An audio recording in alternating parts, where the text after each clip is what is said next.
You're 23 years old, and you've already handed a payday lender more than $20,000 on a $3,000 loan. Every other Friday, another $450 disappears from your account. You watch it happen. On some statements, only about $150 touches the balance. The rest gets swallowed by interest and fees. Still, you keep paying because every other door looks locked. Sit with those numbers for a second. You borrowed $3,100. After 45 payments, you've paid $20,250. The loan carries a 300% APR, and somehow there is still a balance staring back at you. My name is Rowan, and I spend an unhealthy amount of time studying debt products built for people in a crisis.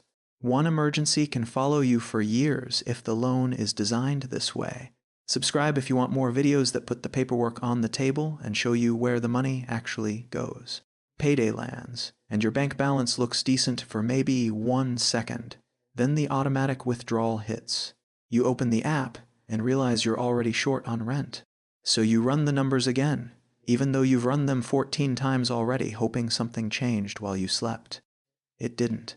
That is life with a $450 withdrawal every 2 weeks. Groceries become a negotiation. A flat tire feels like someone pulled the pin on a grenade and rolled it under your chair. In a normal 4-week stretch, $900 vanishes into a debt that barely seems to shrink. Twice a year, the calendar gives you a month with a third withdrawal. You can make $50,000 and still save nothing. You stay in an apartment you hate because your credit score is 523 and every new landlord turns you down. It feels like standing in 3 feet of water with your arms pinned to your sides. This product was built to keep collecting long after the emergency passed. The Consumer Financial Protection Bureau describes payday loans as short-term, high-cost borrowing with fees that can pile up when a loan is rolled over or extended. That's the clean version. On your bank statement, it looks like this. You receive $3,100.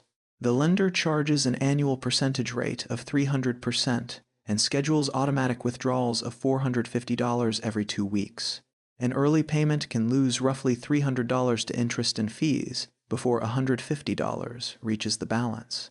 You feel every dollar leaving, but you can barely see the debt move.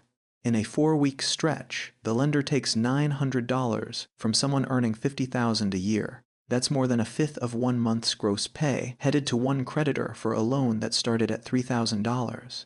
A quick payoff would end the lender's best revenue stream.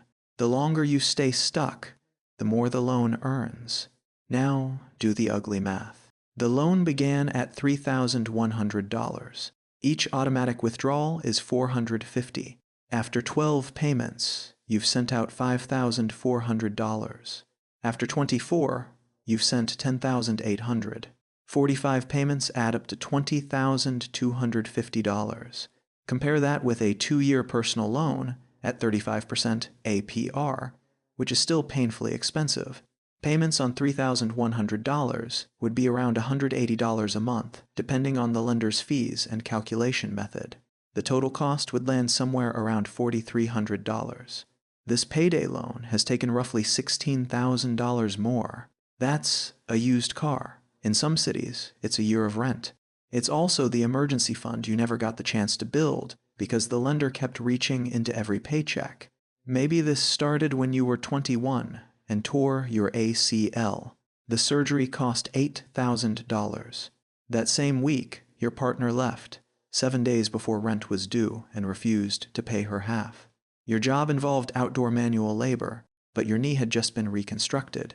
You had no income coming in, no savings, and a full month of rent sitting on the counter. You took the loan because the other option looked like eviction. One decision made while you were hurt and terrified started knocking over everything around it. $900 every 4 weeks went to the lender. The surgery bill fell behind and landed in collections. Your credit dropped to 523. A cheaper apartment was out of reach. So was a consolidation loan or a balance transfer card. You stayed in the same place, paid the same lender, and watched the balance crawl. On paper, you should have recovered. You now earn $50,000 a year and own your vehicle outright. but a 300% APR loan can chew through a decent salary faster than you can rebuild. When one debt takes more than a fifth of your gross monthly pay, your brain stops thinking in years. It thinks in 14-day blocks. Saving is out, moving is out. Even taking a slightly lower-paying job with better prospects feels impossible. Every choice comes down to one question. Will there still be $450 in the account when the lender reaches in again? People call this a budgeting problem because that puts the blame somewhere comfortable. But skipping coffee will not repair a loan whose interest rate is 300%. You could cancel every subscription, eat rice all month, and never buy another shirt.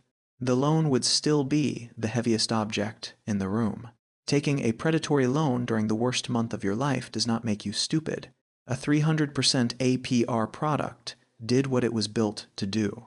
It found you when you had no leverage and kept charging for that moment long after you got back on your feet. At this point, asking how to squeeze another $450 out of your next paycheck misses what the statements are telling you.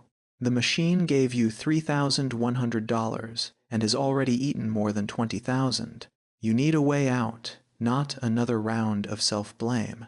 Before the next withdrawal, pull every statement and write down 3 numbers on a sheet of paper: what you borrowed, what you've paid, and what the lender says you still owe.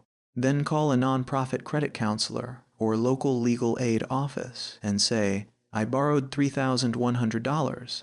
I've paid $20,250, and the lender is still debiting my account. I need to know my options before the next payment. Do not let shame keep those numbers hidden. $20,000 paid on a $3,000 loan is not a payment plan. It is ransom. And you do not prove you're responsible by paying ransom forever.